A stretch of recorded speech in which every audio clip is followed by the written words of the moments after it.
Hello, my name is Mordred Viking, and I'd like to welcome you to episode 2 of this Let's Play of Stellaris, the Utopia. This is the pre-release version granted to me by Paradox, so thanks again to those guys over there in Sweden. So, what are we doing? Well, we are recreating Prussia, the army with a state, except we are now Space Prussia, because obviously we're in space.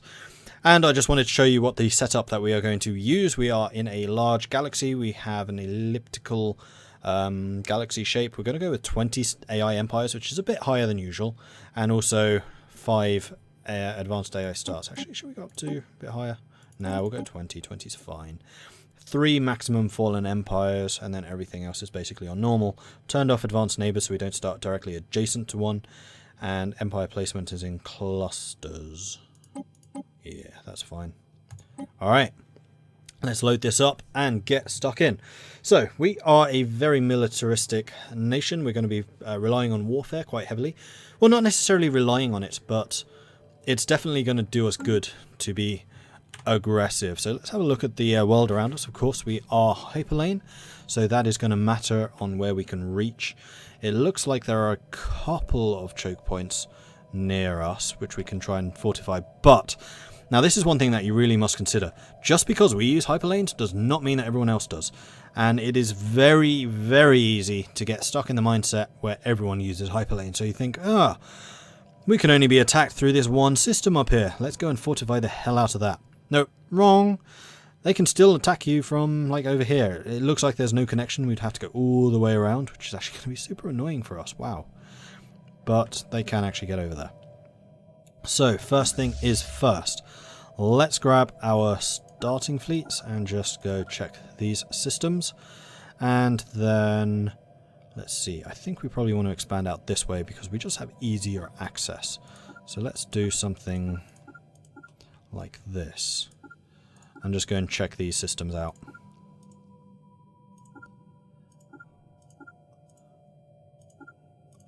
And the main reason for doing this is just so that we know if there are any monsters in this area, which our science ships would need to be concerned about. So I think that will suffice for the moment. We can always change their orders later. And then the science ship, we are going to get you to survey our home system, then that system, and then that system, and then this one. The reason we're doing it in this order is because these have already got some colonizable worlds in them, which is pretty good. So we have 2 continental places close to us.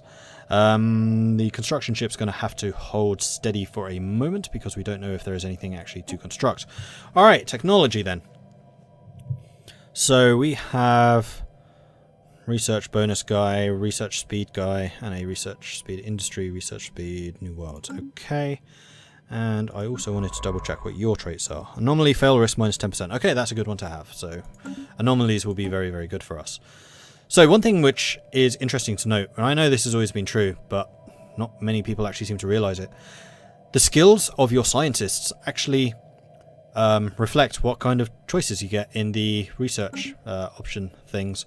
So for example, because we have an industrialist, we can get more industrial level things. And likewise with you, I'm kind of surprised we don't, but we should be getting more new world researchers, and but you would have nothing new special. So what do we want to get? Usually solar panel networks are pretty strong, but then so is physics labs. No, we're going to go with science for you. We are going to science the shit out of this. And then biolab for the same reason. And then the engineering facility. We're still going to get the science. It's usually a pretty strong option to go with. That looks good to me. Alright, let's unpause and then we'll go up to fast so things can actually start moving. Okay, so it is time to get dug into a couple of the new things. The big one is the traditions. This is the tree I was talking about. It costs unity. So currently we are generating 2 points of unity. We get 1 from our base level and we produce 1 in our capital world. Which means that it will take us 35 months to reach the 72 unity required. Unity actually goes up based on population. I did not realize that. I thought it was only colonies. So apparently population increases it, And then the number of colonies you have multiplies that even further, which would explain why I was needing thousands in my test game. Okay. Then we have got 7 different tradition paths that you can go over, and as you notice I'm hovering over each one. There are different abilities in each. Expansion is directly related to how big your empire grows. It is probably the one I would consider the strongest right now, though I am sure that some of these will change. This is still a pre-release version. So, expansion. When you adopt it, all new colonies start with 1 additional population. That in itself is worth taking just for that. And once you have finished it, the number of core systems, core sector systems that you can control increases by 2, and it unlocks 1 Ascension perk slot, which is what these bad boys over there are. More on that later. So in the expansion list you can get colonization fever, which allows your capital buildings to produce 1 additional unity. That's important when you have a lot of population, a lot of colonies. And once you have that, you have access to the courier network, which reduces the tradition cost by 33% for the number of colonies you have. So like I was saying, even though you have expansion ideas here, it's going to get horrifically expensive to get new traditions, and this kind of mitigates that cost. In fact, both of these mitigate that cost. A new life increases or decreases the population growth time, so you get new populations more quickly, and colony development speed is increased by 50%, which means you are paying the extortionate energy costs for less time. And then galactic ambition, which means that your frontier outpost upkeep is reduced by 50%. This is so helpful. Usually it costs 1 influence point to maintain a frontier outpost. This reduces that cost by 50%. And this one, which I didn't actually talk about before. So this one means that your frontier outposts reduce the cost of building frontier outposts and colonies by half.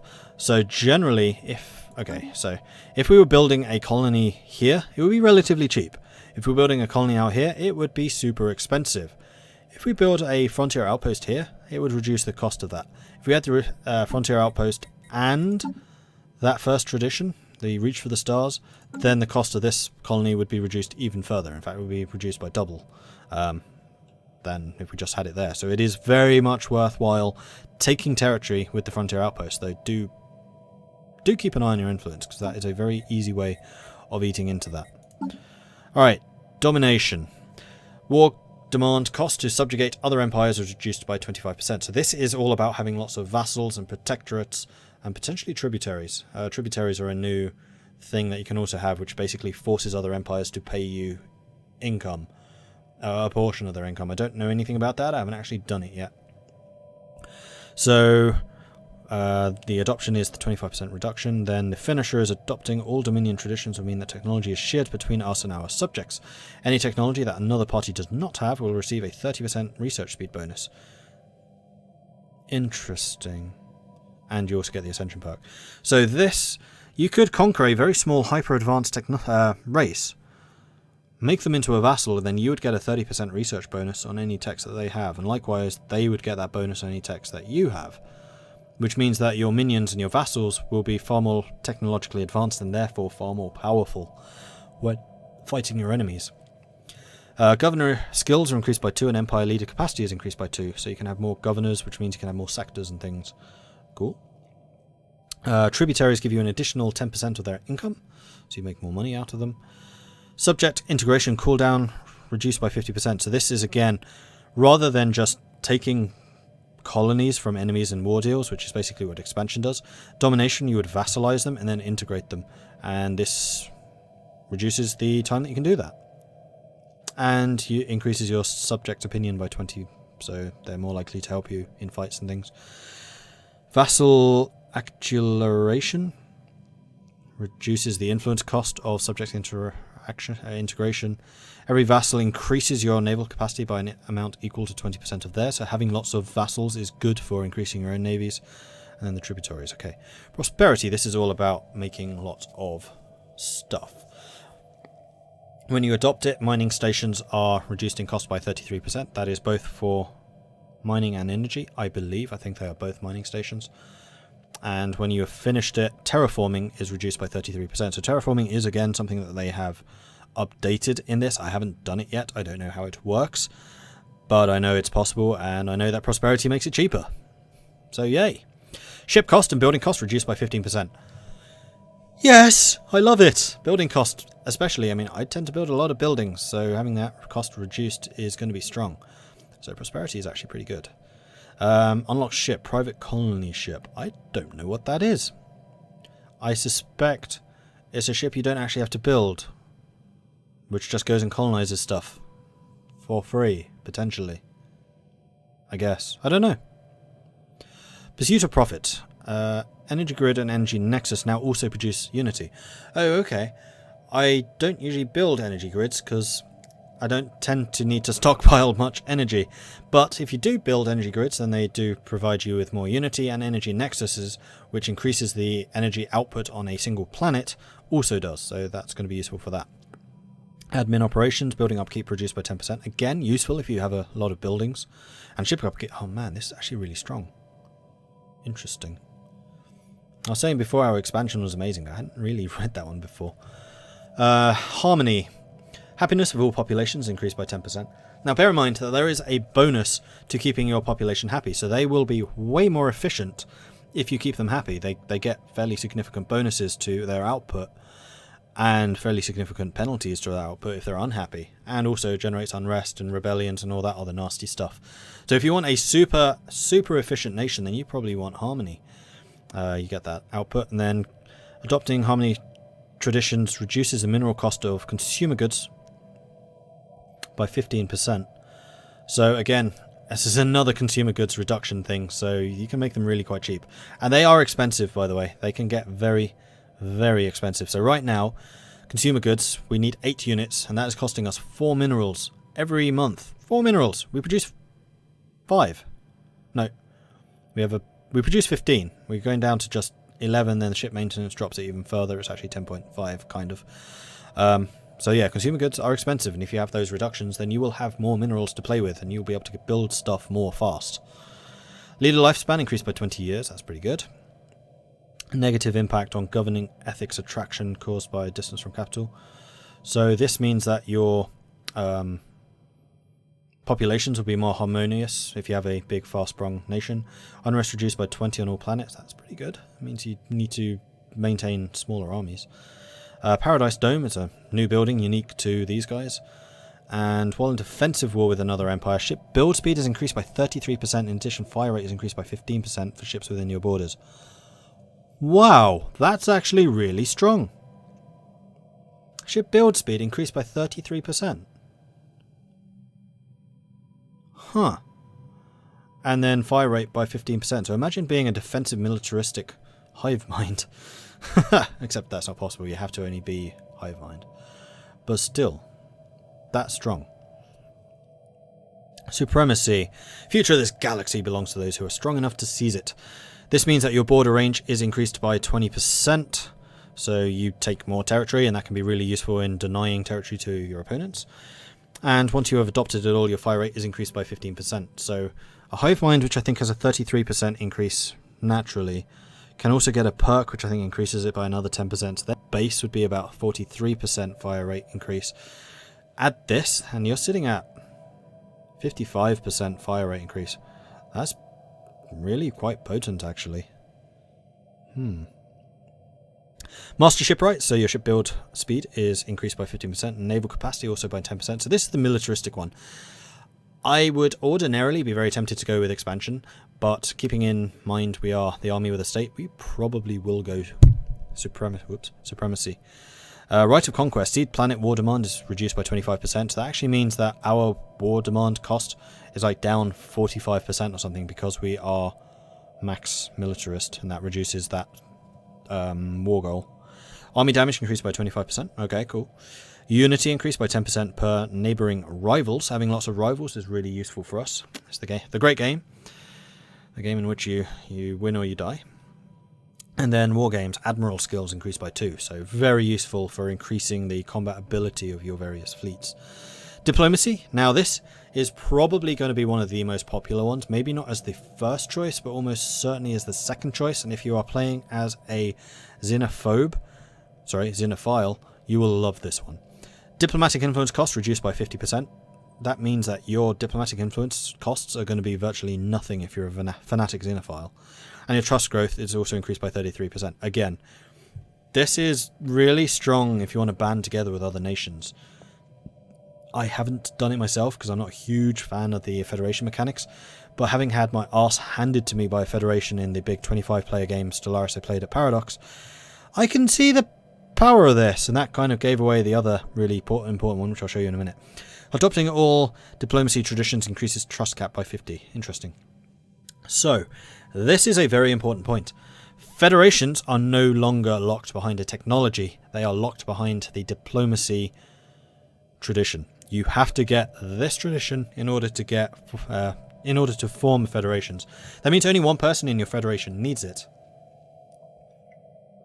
but someone will need to have it. Dynamic ecomorphism, habitability increased by 10%. That's pretty strong. You can build the visitor center, which does something. Unity output is increased by 5% per member of our federation, so you generate more unity the more members in your federation, so you want to attract the little guys to join you. And then federation naval capacity your contribution towards the federation naval capacity accounts for double as much as usual, so you can have a much larger federation fleet if many of you have the Entente coordination. And then finally there is discovery, which is your research. Actually, I stand corrected, like all of these are very strong in their own way. You just need to have a certain playstyle or a certain focus, which makes sense because this game is all kind of about focusing on various things. Discovery. When you adopt it, you research station build cost is reduced by 33%. When you finish it, you get a research speed bonus of 10%. That's actually pretty good. To boldly go. Anomaly fail risk is reduced by 10%. Anomaly discovery chance is increased by 15%. So you're going to get more of them, and you're going to have a lower chance of failure. So you might actually want to hold off exploring until you've got this. Probably. Science division, scientist recruitment cost reduced by 33%. Does that mean that a recruitment cost leader reduction, which is already 33%, that would mean you get scientists for 66% off, potentially. Interesting. Gain research points equal to 1/3 of our monthly gain when surveying planets. Gain research points equal to 1/3. Oh, I see. So every time you survey a planet, you get 1/3 of these. That could be really high if these are high.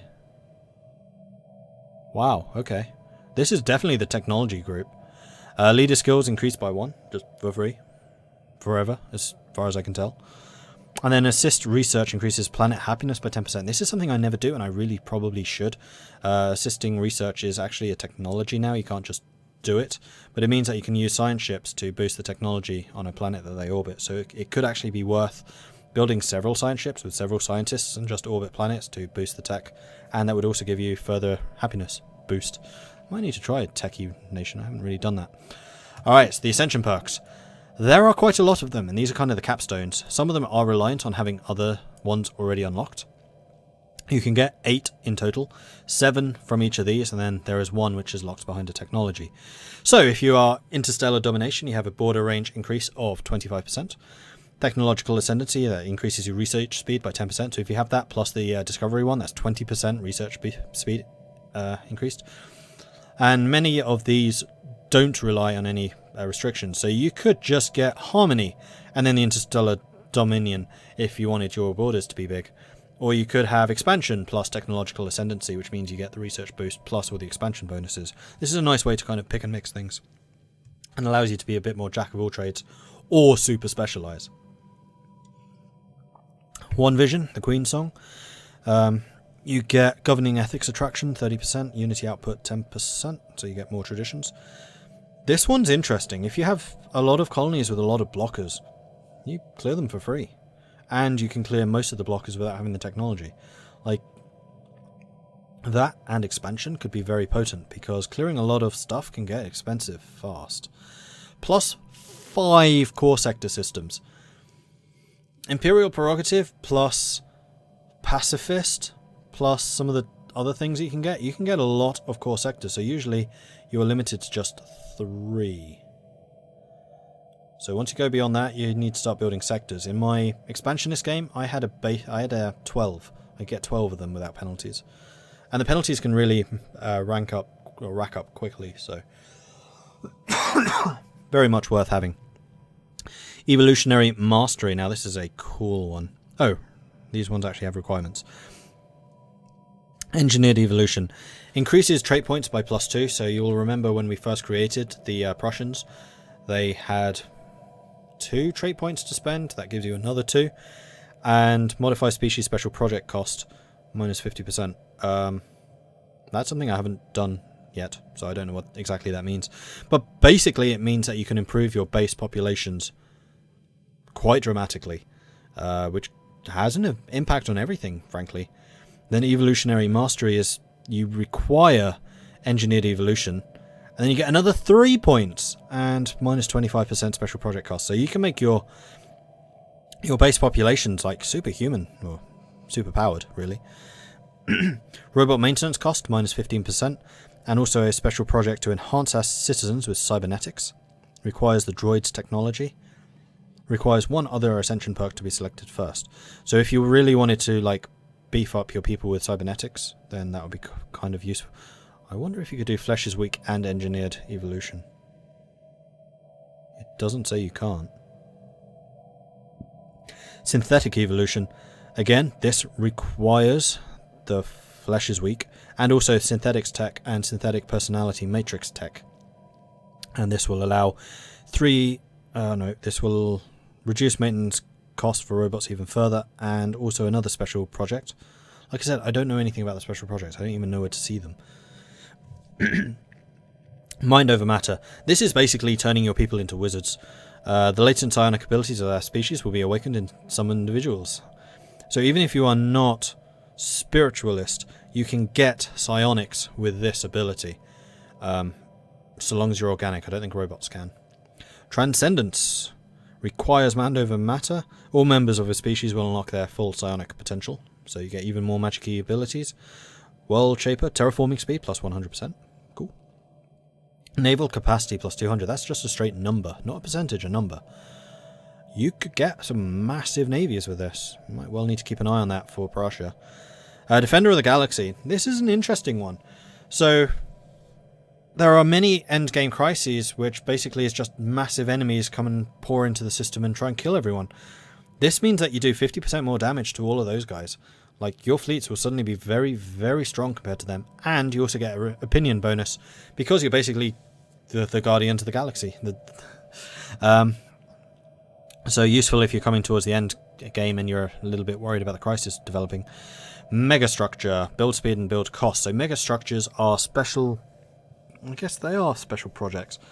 But you can build things like the Dyson Sphere around a sun to really tap into its energy output. Or you can build sensor arrays, which gives you vision over the entire galaxy, that type of thing. And this means that those build faster and cost less. Requires Voidborn or Galactic Wonders Ascension perk, which we have not seen yet. Galactic Contender, damage to fallen empires plus 33%, damage to awakened empires plus 33%. Cool, so you're better at killing the fallen guys. Voidborn allows you to build habitats. Habitats, I think, function similarly to the ring worlds. They're not actual ring worlds, but they're basically 100 habitability things that you can build in like asteroid fields or something like that. I don't know exactly. Again, haven't got this. It's just more options, more stuff that you can do. Circle of Life. There. Megastructure allows you to build ring worlds. Fallen empires have these insanely potent worlds that they just dominate with everything. This allows you to build them yourself. How awesome is that? It requires Voidborn and the Mega Engineering technology. And then the Master Builder required Voidborn as well. Okay. And then Galactic Wonders. Megastructures are rightfully regarded as the wonders of our time. Allows you to build the Sentry Array, which is the thing that allows you to see everything in the Dyson Sphere, which is the energy thing. Then the Science Nexus. I don't know exactly what that does, but I'm going to guess it boosts technology somehow. Hint in the name. Alright, so those are all of the Ascension perks. Like, these are some of the absolute biggest changes in the game. Now, let's actually start playing this for a bit, because I've realised this is now the second episode, and we've seen very little gameplay. Sorry about that, but I just wanted to go into more detail about the various features that are available. Crown Prince Roderick is the new heir to our empire and will take the throne when our current ruler dies. Our current ruler is spaceport build cost, module cost reduction by 20%, so we probably did actually want the solar arrays with that, because that means that the starports, spaceports pay for themselves, and then plus 10% minerals. Oh yes, that's nice. I like the industrialist. And our heir is a fertility preacher, which means more food, and monthly unity plus 10%, so he's really good for like growing our nation. Okay, so one other thing which has big change. You'll notice that food is now here in the center.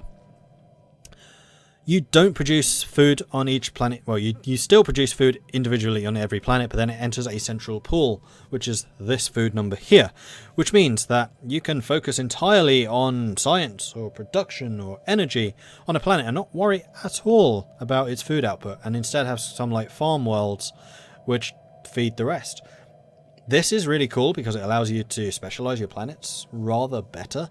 It's also really cool because it adds that strategic element. If you lose one of those farm worlds, then you are in quite a lot of trouble. So it becomes more important to defend those sites over other ones. So you might decide to sacrifice your science world because the food world is going out. And if the food world goes out, that's going to knock out all of your energy production and all your mineral production as well, because everyone's going to start starving.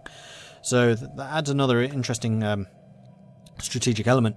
Now you'll notice there it says stored 103 out of 200. That's because in the policies you can actually choose your stockpiling amount. Now when I first loaded this up, it's like minimal you can store 200, balance you can store 1,000, large you can store 5,000. All of these are available from the beginning. I was like, why would you ever choose large? There is no downside.